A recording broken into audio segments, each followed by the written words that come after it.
बोलो ओम हिरण्याय नमः। ओम हिरण्याय नमः। ओम हिरण्याय नमः। ओम हिरण्याय नमः। हिरण्याय नमः। ओम हिरण्याय नमः। ओम हिरण्याय नमः। ओम हिरण्याय कहो पुत्र, ओम हिरण्याय नमः। ओम ओम हिरण्याय नमः। ओम हिरण्याय नमः। ओम नारायणाय नमः। हिरण्याय नमः। ओम हिरण्याय नमः। ओम हिरण्याय नमः। ओम नारायणाय नमः। ओम हिरण्याय नमः। ओम नारायणाय नमः। प्रहलाद, हिरण्याय नमः। हिरण्याय नमः। प्रणाम देवर्षि। कल्याण हो देवी। प्रणाम कल्याण मस्त। देवर्षि, स्वामी हम पर संदेह कर अत्यंत क्रोधित हो रहे हैं। ऋषिवर, आप उन्हें समझाकर उनका क्रोध कम करने की कृपा कीजिए।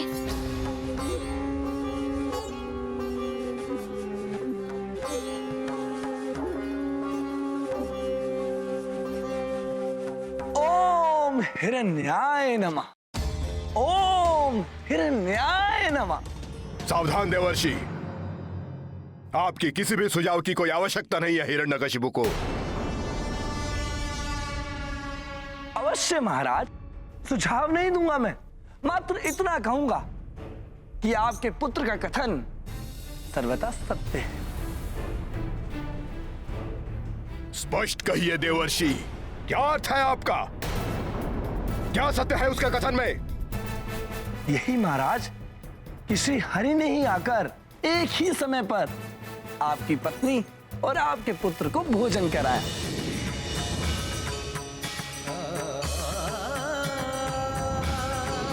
ओम नारायणाय नमः। महाराज, आप अत्यंत सत्यनिष्ठ हैं, भोले हैं कि श्री हरि के छल को नहीं समझ सके। अवध्य, अपराज्य, सर्वशक्तिमान है आप। इसलिए बल से नहीं, छल और माया से आपके अपने परिवार में ही फूट डालकर आपको पराजित करने का प्रयास कर रहे हैं मायावी हरि। अवश्य, छल से ही उस छलिया हरि ने मेरे अपने पुत्र को मेरे ही विरुद्ध कर दिया। वो पुत्र जिसकी शिराओं में मेरा रक्त प्रवाहित है, पितृद्रोही बनकर मेरे ही समक्ष हरि भजन में लीन है। उसे यह भी ज्ञात नहीं है कि उसके इस कृत्य से मैं कितनी असीम वेदना से द्रवित होता हूं। नहीं पिताश्री, ऐसे कष्टदायक वचन मत कहिए। आपका पुत्र हूं मैं। मेरा उद्देश्य आपको कष्ट पहुंचाना कदापि नहीं हो सकता।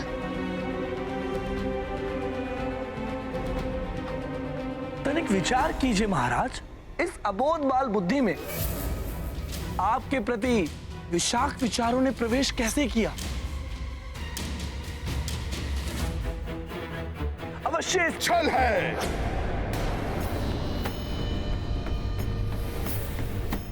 अवश्य छल है उस छलिया हरि का। और छल से श्री हरि आपको पराजित कर रहे हैं दैत्यराज। आपकी उपस्थिति में ही आपके अपने पुत्र द्वारा प्रभु श्री हरि की भक्ति के बालहट आपको प्रजा के उपहास का पात्र भी बना सकता है।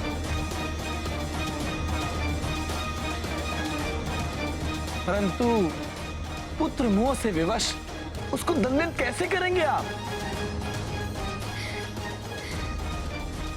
करूंगा, दंडित करूंगा उसे। अपने पुत्र पर छाए उस छलिया हरि के मोहपाश को खंडित करूंगा, भले ही उसके लिए मुझे कठोर से कठोर उपाय करने पड़े। सेनापति, इस बार यंत्रणा कक्ष में ले जाइए इसे। वहां हरि भक्तों की दुर्दशा से साक्षात्कार होगा इसका। तो इसकी हृदय में व्याप्त हरि भक्ति स्वतः ही मिट जाएगी। नहीं। किंतु फिर भी यदि इसके हरि के प्रति सम्मोहन भंग ना हो तो इसे साधारण अपराधी के समान भेड़ियों में बांध कर दंडित करो, दंडित करो, दंडित करो, दंडित करो। नहीं स्वामी, ऐसा मत कीजिए।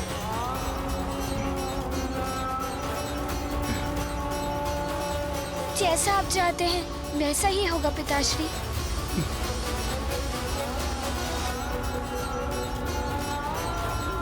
ले जाओ इसे यहाँ से।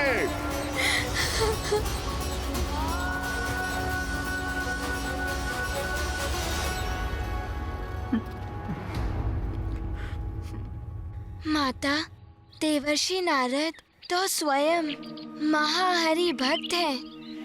उन्होंने ही भक्त प्रहलाद को हरि भक्ति का पाठ सिखाया। परंतु माता, प्रभु विष्णु जी की भक्ति को त्याग कर दैत्यराज हिरण्यकश्यपु के अनुगामी क्यों बन गए?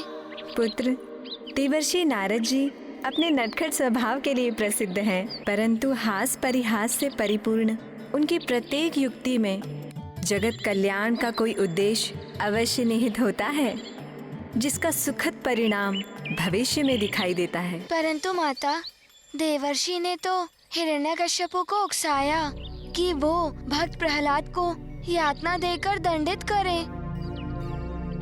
इससे जगत का क्या लाभ था माता? पुत्र, कभी कभी वर्तमान में मिली पीड़ा भविष्य में आनंद बनकर फलित होती है। देवर्षि को ज्ञात था कि जीवन में हर प्राणी को उनके कर्मों के अनुसार ही फल प्राप्त होते हैं। दुष्ट दैत्य हिरण्यकश्यपु पाप पथ पर अग्रसर तो था, परंतु पूर्व काल में उसके किए हुए कुछ पुण्य कर्म भी अभी शेष थे, जिनके कारण वो प्रभु द्वारा दंडित होने से बचा हुआ था। हनुमान समझ गया माता। देवर्षि नारद इसीलिए उनको इतना उकसा रहे थे। देवर्षि नारद ने दैत्यराज हिरण्यकश्यपु को और पाप करने के लिए प्रेरित किया, जिससे उसके पापों का घड़ा भर जाए और शीघ्र ही प्रभु हरि के हाथों से उसका विनाश हो। माता, क्या वास्तव में ही दैत्यराज हिरण्यकश्यपु ने अपने पुत्र भक्त प्रहलाद को यंत्रणा कक्ष में डाल दिया? हाँ पुत्र, उस काल कोठरी में स्थित यंत्रणा गृह अत्यंत भयंकर था। वहाँ अहंकारी हिरण्यकश्यपु हरि भक्तों को कड़ी यातना देता था, जिससे भयभीत होकर वो अपनी हरि भक्ति त्याग दे। प्रहलाद को भी वहीं ले जाया गया। प्रभु के सच्चे भक्त अपने प्रभु की भक्ति के लिए प्रत्येक यातना, प्रत्येक कष्ट सहने का साहस रखते हैं। बोलो ओम हिरण्याय नमः।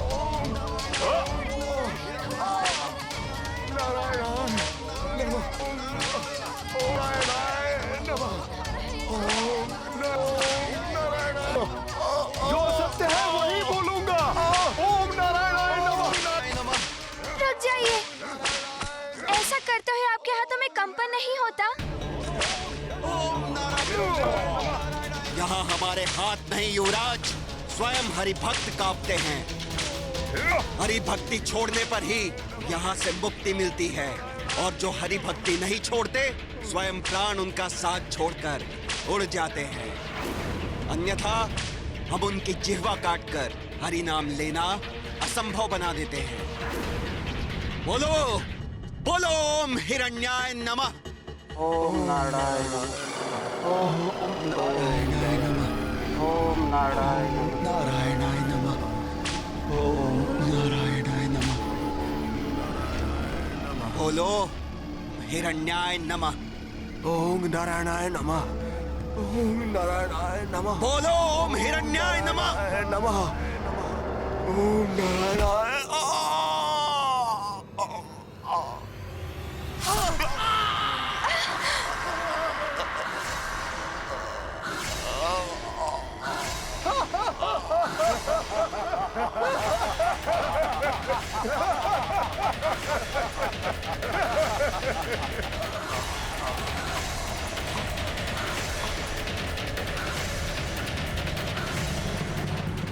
देखा युवराज, यदि आपने हरि नाम लेना नहीं छोड़ा तो आपको भी यही परिणाम भुगतना पड़ेगा। जिभा काट दे मेरी, तो मैं प्रभु का नाम नहीं ले पाऊंगा, परंतु मेरे नेत्र सदैव हरि दर्शन के लिए ही तत्पर रहेंगे। युवराज, उसका उपाय भी है हमारे पास।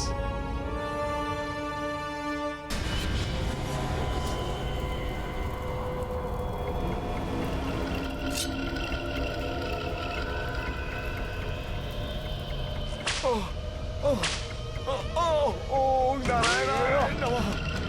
ओम नारायणाय नमः। ओम नारायणाय नमः। बोलो, हरि भक्ति त्यागोगे या नहीं? ओम नारायणाय नमः। ओम नारायणाय नमः। ओम नारायणाय नमः। बोलो, ओम हिरण्याय नमः। ओम नारायणाय नमः। ओम नारायणाय नमः। ओम नारायणाय नमः। ओम नारायणाय नमः। ओम नारायणाय।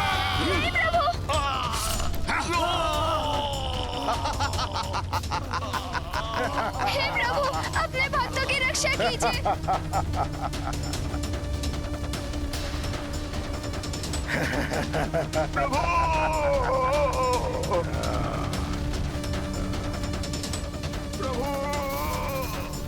प्रभु। हे प्रभु, हे श्री हरि, अपने इन भक्तों की रक्षा कीजिए। रक्षा कीजिए प्रभु, रक्षा कीजिए। यहाँ हरि शब्द का अर्थ है घोर यंत्रणा सहना। इसीलिए युवराज, अपनी जिह्वा पे ये नाम लाकर स्वयं को पीड़ा का भागी मत बनाओ। अभी भी समय है, भूल जाइए हरि को और उसके नाम को।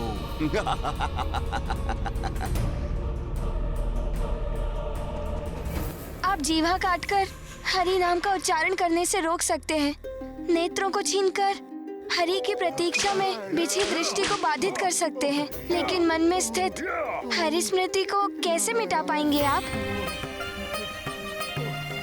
जिस शरीर के रोम रोम में श्री हरि व्याप्त है, उन्हें उस शरीर से विलग करने का सामर्थ्य कहाँ से लाएंगे आप?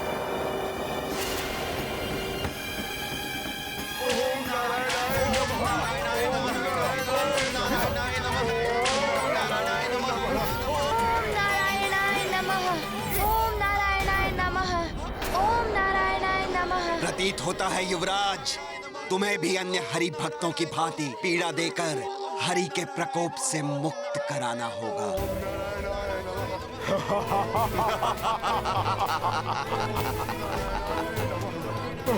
ओम नारायणाय नमः। हरि भक्ति में होने वाली पीड़ा भी प्रसाद के समान ही होगी, क्योंकि हरि भक्ति करने वालों का सच भी हरि है, तो उनके मन का चैन भी हरि है।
ये कैसे संभव है? हाँ, ये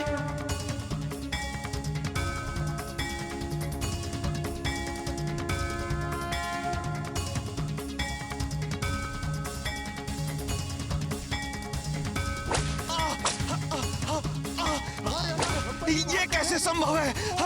हमारे अस्त्र हम पर ही वार कर रहे हैं।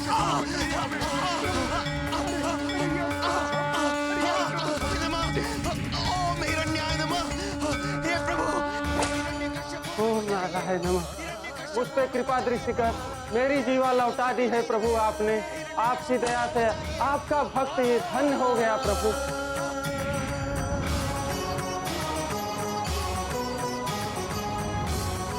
मेरी दृष्टि वापस आ गई प्रभु, मेरी दृष्टि वापस आ गई।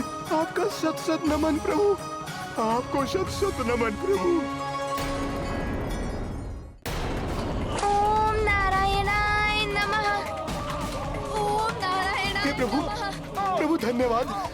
अरे ये कौन कर रहा है? बहुत बहुत धन्यवाद प्रभु।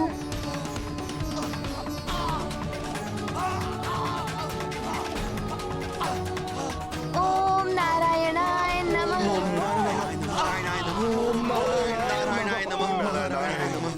ओम नारायणाय नमः। इस माँ की विनती सुनिए स्वामी, हमारे पुत्र को यंत्रणा कक्ष से लौटा लीजिए। यंत्रणा तो दूर, उसका कोमल हृदय वहाँ के बंदियों की वेदना भी नहीं सहन कर पाएगा।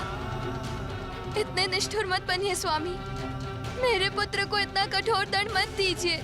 आप चिंता मत कीजिए महारानी, मुझे पूर्ण विश्वास है अन्य हरि भक्तों को यंत्रणा पाते देख वो स्वयं वहां से मुक्त होने के लिए प्रार्थना कर रहा होगा। मेरी बात समझने की चेष्टा कीजिए स्वामी। एक अप्रिय समाचार लाया हूं। क्या हुआ? मेरा पुत्र प्रहलाद कुशल तो है, उसे कोई गंभीर आघात तो नहीं लगा? नहीं महाराज, इसके विपरीत हुआ है। क्षति तो हमारे सैनिकों को पहुंची है, जो युवराज एवं अन्य बंदियों को यातना देने का प्रयत्न कर रहे थे। महाराज, मुझे तो लगता है अवश्य ही युवराज दिव्य शक्तियों के स्वामी हैं। यंत्रणा कक्ष में तो चमत्कार हो गया, हमारे सैनिकों की शस्त्र उन्हें ही आघात पहुंचाने लगे। पिताश्री, मुझे कोई देवी शक्ति प्राप्त नहीं है। ये चमत्कार तो प्रभु विष्णु का ही है। उन्होंने अपने भक्तों को संकट में देखकर हम सबकी रक्षा की। मेरा पुत्र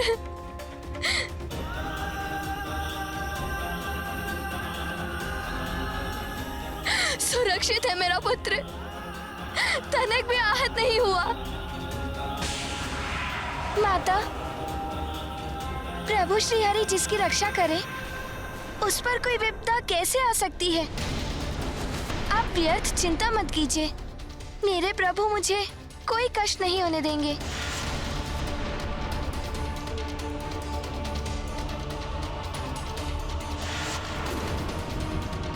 पिताश्री,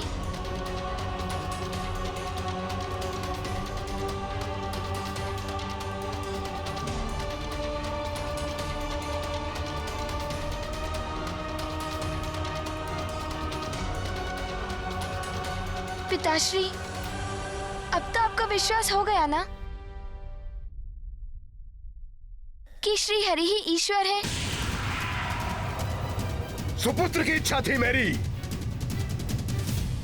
दुर्भाग्य मेरा कि मुझे ऐसा कुपुत्र मिला जो अपने पिता के शत्रु का नाम भज कर उसकी महिमा का बखान कर रहा है। ईश्वर बुला रहा है उसे। दुष्ट बालक, अपने पिता के लिए तनिक सम्मान, लेश मात्र भी स्नेह नहीं है तुम्हारे मन में? ऐसा मत कहिए पिताश्री, आपसे तो मुझे अपार स्नेह है। इसीलिए तो मैं आपसे श्री हरि की शरण में आने का निवेदन कर रहा हूँ। हरि हरि हरि, थक गया हूं तुम्हारे मुख से ये नाम सुनते सुनते। उस हरि का प्रभाव बढ़ता ही जा रहा है तुम पर। और ये मत सोचो कि वो छलिया हरि हर बार अपने दिव्य शक्तियों से तुम्हारी रक्षा करेगा। इस बार मैं ऐसा प्रबंध करूंगा कि तुम उस हरि का नाम भूलने पर विवश हो जाओगे।